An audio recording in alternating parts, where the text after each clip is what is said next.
Hey YouTube, this is Brian from Custom Fast RC. I'd like to start this video out with some thank yous to some real close friends on YouTube that I have. Rockbud43 and Just34753. Both of them in their last videos gave my channel a very warm welcome and a warm shout out. These guys did an awesome job at making me feel welcome to the YouTube channel. Thank you very much, guys. I much appreciate it. Like Jess had said, we will be teaming up. I'll be bringing 30 years of machine experience to the team. So whatever these guys could dream up and whatever they need to build fast RCs, I will be making that a reality for them. We will still have our own projects going on, but at the same time we'll have some team projects going. So yeah, everybody keep an eye peeled for that stuff coming. Some real exciting things coming up the pipe on both ends, personal and team projects. So yeah, stay tuned. Alright, enough of the mushy stuff.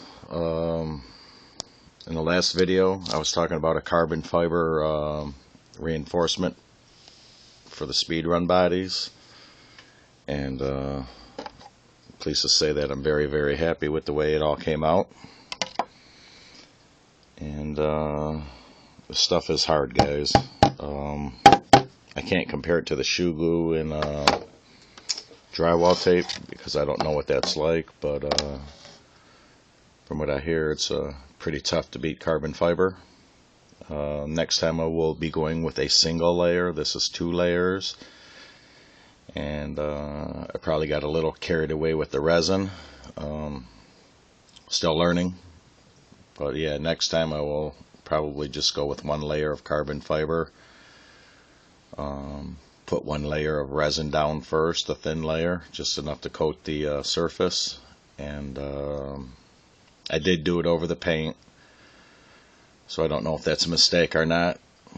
I don't know if this piece is going to just come right out of the body.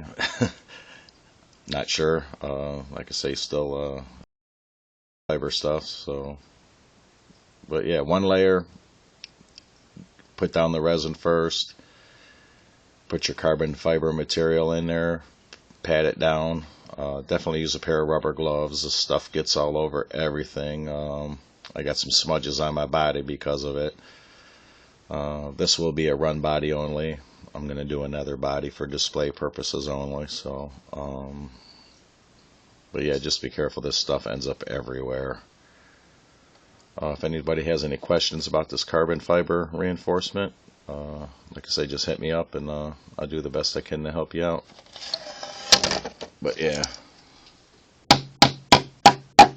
hard as a rock, guys. Alright, moving on. I did get some more things done to the chassis. Got my gearbox in.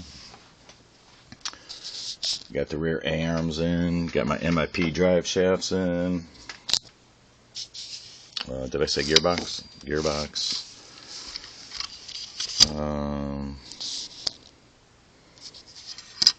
Piece of carbon fiber tape's on there. I seen a guy talking about sealing up that crack to help keep seeping grease in. I don't know, I've never had a problem with seeping grease, but you never know. Where did we start here? We got a few things going on. With this type of shock tower, I did have to take some material off because it was rubbing up in that area right there from the inside. I believe that was a set of shock towers for a Slash, but we all know that the Bandit and the Slash and the Rustler are pretty similar. That's a conversation for another day, but anyways, I had to take some material off there for the body to set flat on them shock towers. With my gearbox, I had to do a reinforcement plate because I will be running a big old monster garbage can of a motor on here. I don't know what motor I'm going to run yet. There are a couple options out there. I'll let you know when I make that decision. Same thing with the batteries. I'm not quite sure what battery I'm going to run in here. From what I hear, max amps are very, very nice. They are very expensive too. No matter what way I'm looking at it, it's anywhere from $200 to $300 in batteries here, so that's going to take a minute to get. So yeah, speed controller, this should be coming in the mail soon. That'll be a Castle 12S speed controller. What else we got going on here? Let's get started with some of these upgrades that I had to do. More and more people are starting to do this Jato Arm thing, so there's more and more information out there. This is just my take on it. Is my way the right way? You know, it's all up to interpretation, but so far I've been able to assemble my A-arms without any slop, so hopefully I'm doing something right.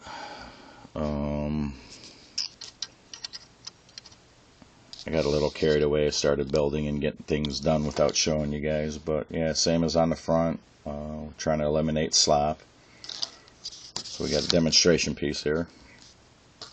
On the A-arms for the Jatos, you will have to open up this, get a pointer here, this distance between here and here, that will have to be opened up. Same thing with here and here. This will have to be opened up on a Jato A-arms. Like I say, it's for a Jato, not a rustler. This is a custom application, so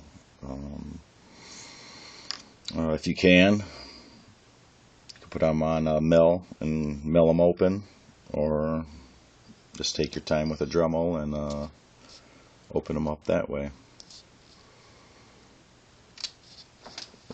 Same thing with the holes, like we did on the front. Got the trusty punch here. Went ahead,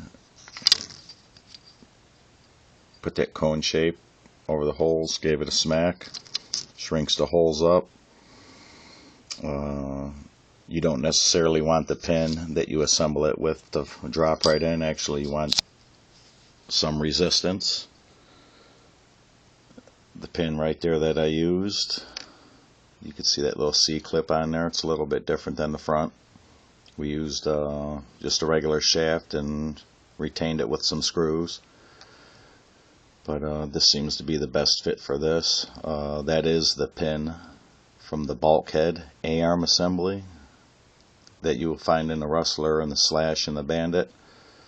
And my God, something that just worked out perfect. I didn't have to re-drill the holes or anything. The only thing I did was shrunk them up a little bit with the punch and tap the pin through, put the C-clip on each side, and that modification was done. Just a little example about no slop. If I had slop, that arm would not hold itself up in the air like that. So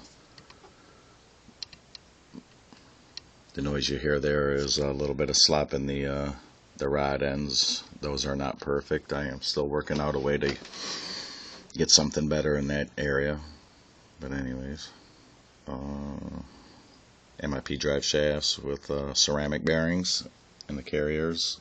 The bearings are from Boca Bearing Company. There are two types of ceramics. They have a mid-grade type ceramic bearing, and then they have a very expensive ceramic bearing, where you could spend probably $50 on two bearings. They're the Red Seal. I don't believe we need to go that nuts with a set of bearings. A pack of 10 of the common used bearing on these two-wheel drive Slashes is the 5 by 11 by 4, I believe it is.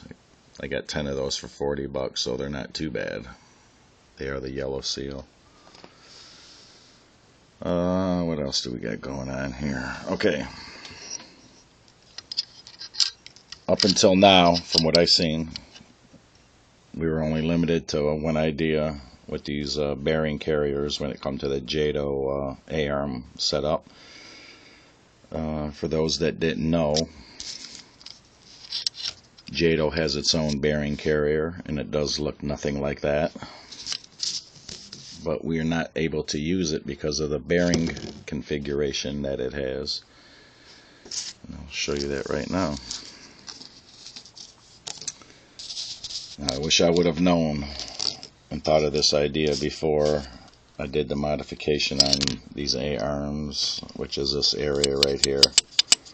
I made it fit this, so yeah, I'm a little bit bummed out.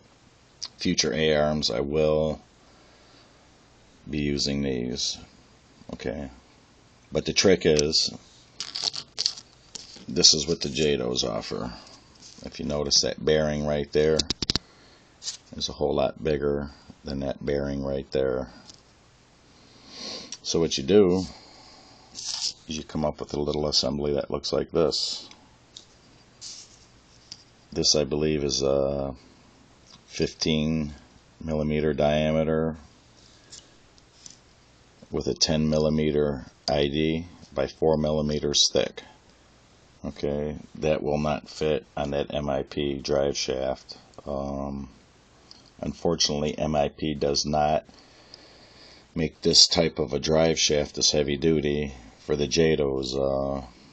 What they have for the Jatos, MIP is a dog bone type setup for like the 8th scale, Associated, Losi, OFNA.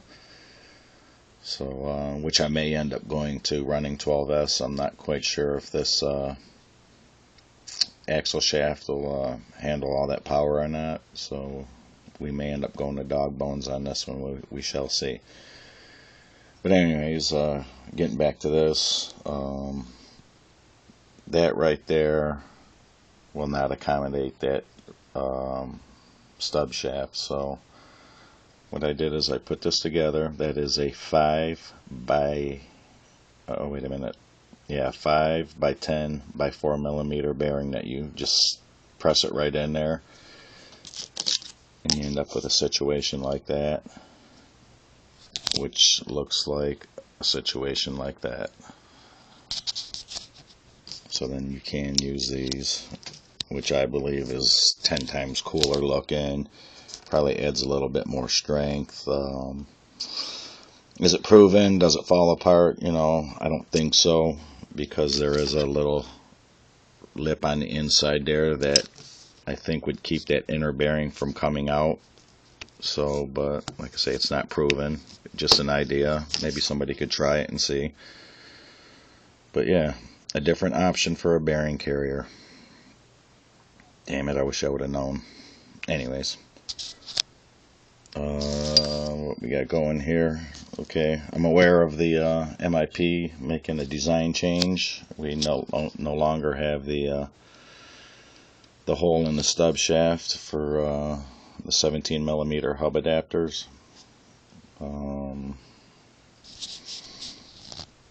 Like others say, do not buy the STRCs if you are building a high performance speed run car. They're just a lot of flaws in them, guys. This here likes to strip out. It's not very durable. You could probably use a regular type lock nut in its place.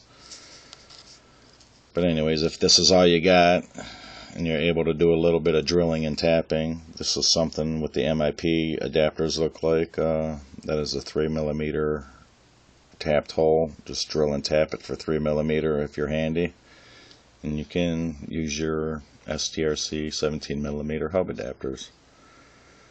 I am going to give them a try. I'm going to see what happens. I can't see it failing. So yeah, you are able to use your STRC adapters for the modified MIPs. If anybody has any questions about that, I could get into it a little bit deeper with you guys. But basically all you want to do is drill and tap for a 3 millimeter grub screw. What else do we got here? I think that's pretty much it, guys.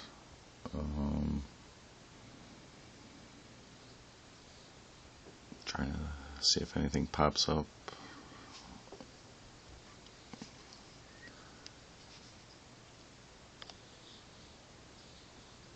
I can't think of anything else. If you guys could think of anything, let me know. Like I say, still trying to decide what set of batteries and what motor to use for this. I've been kicking the XO1 motor around a little bit. A couple of people said something about a Poseidon motor. I don't know yet. We shall see. And as I said in my last video, some things may not be revealed. I am not quite sure about some things, and I'd hate to tell you the wrong thing and have you fry $300 to $400 worth of electronics. So certain aspects of this build will not be revealed.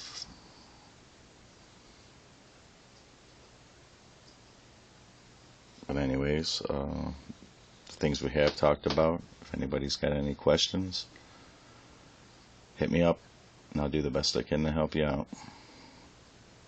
Until next time, thanks for watching and have a good night.